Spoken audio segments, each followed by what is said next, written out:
When traveling, I realized that most things indeed have a positive side. We lost a lot of time in Dakar, waiting for new clutch discs, but we as well had a lot of time to research the most beautiful places and adventurous roads in the next countries.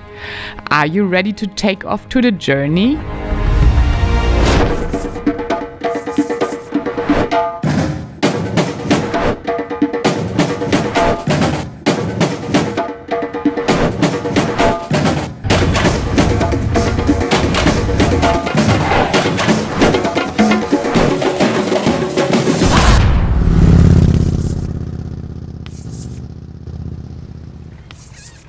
After waiting for more than a week, the clutch discs from Europe finally arrived. My travel partner took his Africa twin to the best Honda garage in town. No, not this one, that's Dakhla. No, and neither this one, that's Mauritania. I actually don't know what the Honda garage in Dakar looks like, because I meanwhile went to the Yamaha dealer CFAO to do an early 10,000 kilometer service for my Tenere 700 that is, by the way, called the Fox. So I guess the service is ready. This guy here is responsible for it. Okay, Leah. The Tenere is good? C'est bien? C'est bien, c'est bien, ouais. How you can say Hi Mujog. It means let's go in Wolof. Wolof is the native language of the Wolof people. It's the most widely spoken language in Senegal. About 80% of Senegalese citizens speak or understand Wolof, while only 21% understand the official language French. And yes, we were so ready to leave Dakar. So let's go. So we just ordered a lot of water for tomorrow's ride, and we're actually discussing who has to bring the water out. 1, 2, 3. You won. 1, 2, 3. You won again! You carry it. Oh shit!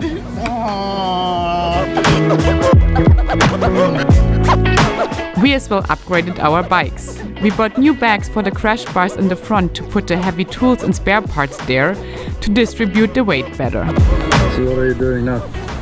I'm putting in a gas filter for all the dirty gas when it's only canisters.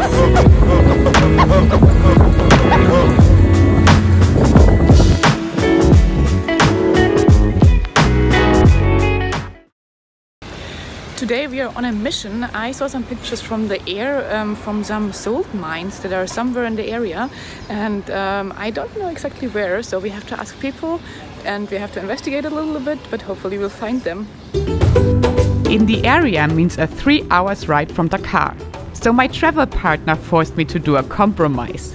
He would accompany me to a place which we didn't even know really exists, if we would drive part of the distance off-road, and if I found him the most beautiful baobab tree in the whole area.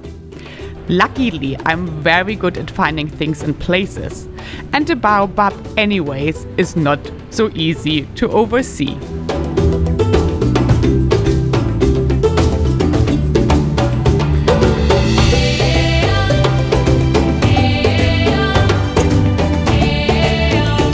So this is our first real encounter with Baobab trees, and they are very popular all over Africa because they grow where basically nothing else grows because they can reserve a lot of water. I don't want to brag, but I think all of these trees here are very pretty. Maybe this one here is the most pretty. Maybe this here is even more pretty.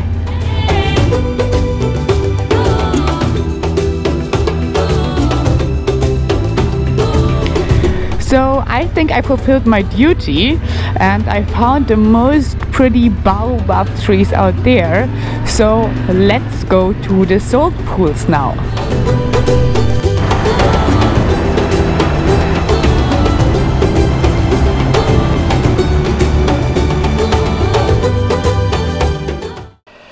So now that we're getting closer to where I wanted to go, but we still didn't find it yet.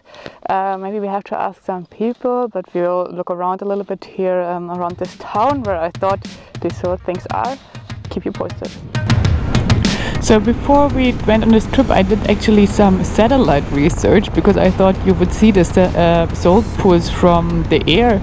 So I found a place on Google Maps where I thought they are, and we just drove to the village nearby and we asked the people and they said it's not there, but we have to turn around because we already drove by the salt pools.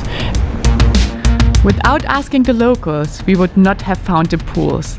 They are on a small road off the main road and you can barely see them from there. So after a long day of looking for the salt mines that we were searching, we finally found them. Actually, they don't look very amazing from very close, but we will see now from the air.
After looking for baobab trees and salt pools for hours, we decided to just take the next hotel we could find.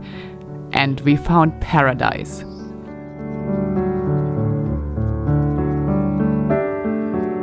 The lodge near Sam lies on the edge of a lagoon, overlooking the blue water, fringed with white and pink salt, disrupted only by the honey-colored savanna and thousands of birds dancing over the blue sky.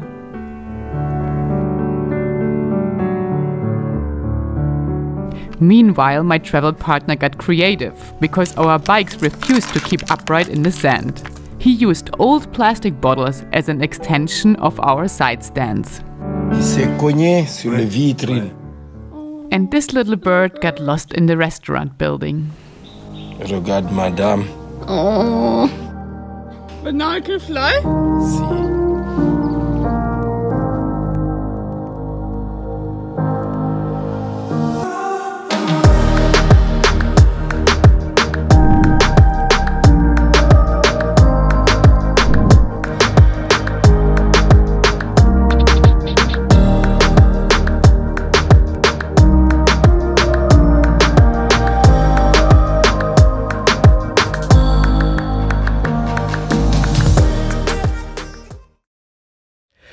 So we're trying to do a bit more early mornings these days because it's so hot during the day, and we're off to the Gambia today, so our last day in Senegal.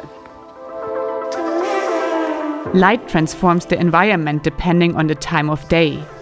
But even in the dark or in the grey fog, when there are no views onto the faraway nature, you have this feeling of arrival. Because you're right where you wanted to go. At the heart of nature, at the heart of it all, where it all started and where everything will end. So we're off now to the Gambia, and the Gambia is the smallest country on Africa mainland, and it's surrounded by Senegal. We will pretty much only pass through pretty quick, which means maybe 1, maybe 2 days in Gambia, 24 hours in the next country. I'm super excited.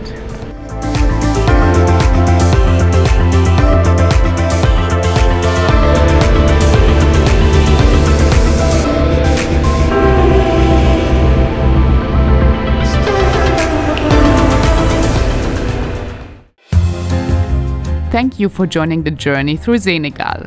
The next episode will take us to the lush green Sine Saloum Delta and the smallest country on Africa's mainland, Gambia. Subscribe my channel if you want to be part of the upcoming journey, and give me a thumbs up or comment if you liked this episode.